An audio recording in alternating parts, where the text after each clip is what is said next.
ये बात आज से 5 साल पुरानी है। मेरा नाम रवि है। उस वक्त मैं जॉब की तलाश में था। मेरा एक करीबी दोस्त था सुभाष, जो अहमदाबाद में रहता था। एक दिन मैं घर में बैठकर टीवी देख रहा था। शाम के तकरीबन 5 बज चुके थे तो मुझे सुभाष का फोन आया। उसने मुझे फोन पर बोला, अरे रवि, तेरे लिए अहमदाबाद की एक कंपनी में जॉब है। तुम्हें कंपनी की तरफ से रहने के लिए एक फ्लैट और खाना भी मिलेगा और सैलरी भी काफ़ी अच्छी खासी मिलेगी। तो तुम कहो तो मैं कंपनी के मालिक से बात करूं? मेरे लिए ये काफ़ी अच्छा मौका था, तो मैंने जल्दी से सुभाष को हाँ बोला। 2 दिन बाद जब सुभाष का फ़ोन आया तो वो मुझे बोला, तुम्हें इंटरव्यू के लिए अहमदाबाद बुलाया है। मैंने घर से अपना सामान पैक किया और मैं अहमदाबाद के लिए ट्रेन से रवाना हुआ। शाम के 7 बजे मैं जब अहमदाबाद पहुंचा तो सुभाष स्टेशन पर मुझे लेने के लिए आया हुआ था। फिर हम दोनों सुभाष के फ्लैट पर गए। रात को हमने खाना खाया। दूसरे दिन मेरा इंटरव्यू होने की वजह से मैं जल्दी से सो गया। सुबह हुई, मैं फ्रेश होकर इंटरव्यू देने के लिए गया। मेरा इंटरव्यू काफ़ी अच्छा रहा और उन्होंने मुझे दूसरे ही दिन ज्वाइन होने को बोला। सुभाष से कंपनी की पूरी जानकारी ले लेना, ऐसा कंपनी के मालिक बोले। मैं खुशी खुशी फ्लैट पर आया। सुभाष को अपने सिलेक्शन की बात बता दी तो वो भी काफ़ी खुश हुआ और उसने मुझे कंपनी के पूरे रूल्स बता दिए। कंपनी में 2 शिफ्ट होती थी। एक शिफ्ट सुबह के 9 बजे से लेकर शाम के 6 बजे तक और दूसरी शिफ्ट शाम के 6 बजे से लेकर रात के 3 बजे तक होती थी। फिर सुभाष मुझे फ्लैट की ओर लेकर गया। मैंने मेरी बैग भी साथ में ही ले ली थी। वो बिल्डिंग 9 मंजिला थी, लेकिन वो बिल्डिंग काफ़ी सुनसान जगह पर थी। 9 मंजिला बिल्डिंग होने के बावजूद भी ऐसा लग रहा था कि इस बिल्डिंग में कोई भी नहीं रहता है। सिर्फ इक्का दुक्का लोग ही मुझे उस बिल्डिंग से निकलते हुए दिख रहे थे। खैर, हम दोनों बिल्डिंग के अंदर गए और लिफ्ट के पास आए। फिर हम दोनों लिफ्ट से 7वें मंजिल पर आए, क्योंकि मेरा फ्लैट 7वीं मंजिल पर था। 7वीं मंजिल पर पहुंचने के बाद हम लिफ्ट से निकलकर मेरे फ्लैट के पास आए। फ्लैट के बाएं साइड में 2 फ्लैट छोड़कर तीसरे फ्लैट पर एक औरत खड़ी थी और वो मेरी तरफ अजीब तरह से देख रही थी। जब मैंने उसे देखा तो वो फ्लैट के अंदर चली गई। मुझे थोड़ा अजीब लगा। फिर सुभाष ने चाबी से फ्लैट का दरवाज़ा खोला। हम दोनों फ्लैट के अंदर गए। मैंने मेरी बैग हॉल के चेयर पर रख दी। फ्लैट काफ़ी अच्छा दिख रहा था। सब कुछ अच्छा था, लेकिन मुझे सिर्फ एक ही बात खटक रही थी कि ये बिल्डिंग काफ़ी सुनसान थी। खैर, सुभाष ने मुझे फ्लैट की चाबी दी और वो वहाँ से चला गया। मेरे फ्लैट से मेरी कंपनी 20 मिनट की दूरी पर थी। इस वजह से मैं रोज़ चलते हुए अपने कंपनी में जाता था। कंपनी ज्वाइन किए मुझे 15 दिन हुए थे। पहले 15 दिन मुझे कंपनी में दिन की ही शिफ्ट थी, क्योंकि मैं कंपनी में नया था। लेकिन कुछ दिन बाद मुझे नाइट शिफ्ट भी लग रही थी। रात के 3 बजे कंपनी से फ्लैट की तरफ आना मुझे थोड़ा डरावना भी लग रहा था, क्योंकि इतनी रात में पूरा रास्ता सुनसान होता था और हमारे फ्लैट में तो दिन में ही ज़्यादा लोग नहीं दिखते थे।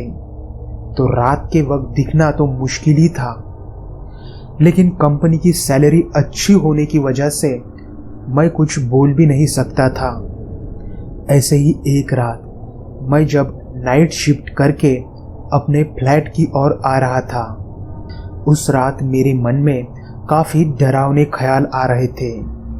पता नहीं क्यों, पर मैं रास्ते से काफ़ी तेजी से आ रहा था। रात के 3:15 हो चुके थे। मैं बिल्डिंग के पास आते ही मैंने बिल्डिंग का दरवाज़ा खोला और अंदर लिफ्ट के पास आया। लिफ्ट में चढ़कर मैंने लिफ्ट शुरू की। लिफ्ट 5 मंजिला ही गई थी, तभी अचानक से लिफ्ट बंद हो गई और लिफ्ट की लाइट भी चली गई। लिफ्ट में मैं पसीना पसीना हुए खड़ा था। अचानक ही मुझे ऐसा लगा कि मेरे पीछे कोई और भी खड़ा है। मैं डरते डरते ही अपनी गर्दन पीछे की ओर घुमा ही रहा था, लेकिन तभी अचानक से लाइट आ गई। अचानक ही ऊपर से मेरी हाथ पर खून की कुछ बूंदें गिरी। मैंने ऊपर देखा तो एक आदमी जो खून से लथपथ था वो मुझे देख रहा था और वो मुझे बोल रहा था, मेरी मदद करो, मुझे अस्पताल ले चलो। उसका वो डरावना रूप देखकर मैं एकदम से थर-थर कांपने लगा था।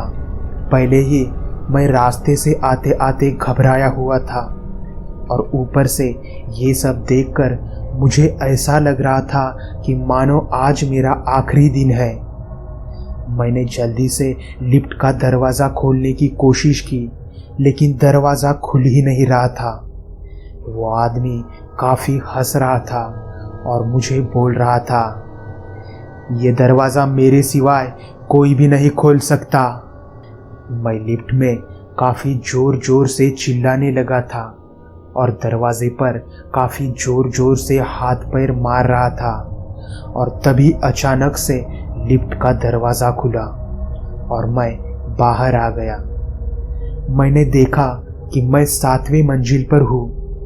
जल्दी से मैंने मेरे फ्लैट का दरवाज़ा खोला और मैं अंदर घुस गया और जल्दी से दरवाज़ा बंद किया। मेरा गला पूरी तरह से सूख चुका था। मैंने किचन में जाकर जल्दी से पानी पिया। मेरे शरीर से काफ़ी पसीना आ रहा था। फिर मैं बेड पर जाकर बैठ गया। उस रात मुझे नींद ही नहीं आई। दूसरे दिन सुबह जब मैं रात वाली बात बताने के लिए सुभाष के फ्लैट पर निकल रहा था, तो मुझे वो औरत दिखी जो उस दिन मुझे देख रही थी। मेरा परेशान सा चेहरा देखकर वो मेरे पास आई और मुझे बोली, क्या हुआ, आप कुछ परेशान से नजर आ रहे हैं। तो मैंने उसे वो रात वाली बात बता दी। तो वो मुझे बोली, दरअसल आपके काम के बारे में मुझे कुछ दिन पहले ही पता चला था और मैं आपको बताना भी चाहती थी, लेकिन फिर सोची आप ऐसी बातों को मानोगे या नहीं। तो मैंने उसे बोला, क्या बात है, ज़रा खुलकर बताइए। तो वो बोलने लगी, तुम कल रात के जिस आदमी की बात कर रहे हो वो मेरे पति की आत्मा थी। एक रात मेरे पति फ्लैट की गैलरी में घूमते हुए फ़ोन पर किसी से बात कर रहे थे, लेकिन ऊपर की मंजिल से उनके सर पर एक काफ़ी बड़ा पत्थर गिरा तो उनका सर खून से लथपथ हुआ था। मैं काफ़ी डर गई थी, मुझे कुछ भी नहीं समझ रहा था। तो मैं मेरे पति को अस्पताल लेकर जाने लगी। मैं इसी बिल्डिंग के लिफ्ट से जा रही थी तो वो मुझे बोल रहे थे, प्लीज़ मुझे जल्दी से अस्पताल ले चलो, नहीं तो मैं मर जाऊंगा। मैं काफ़ी घबरा गई थी। लिफ्ट दूसरे मंजिल पर पहुंची होगी और वहीं पर मेरे पति ने दम तोड़ दिया।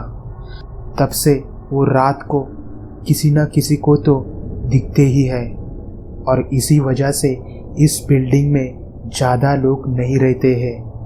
उसकी वो बात सुनकर मैंने फ्लैट से मेरी बैग ली और मैं सुभाष के फ्लैट पर आया और उस दिन से मैं सुभाष के साथ ही रहने लगा।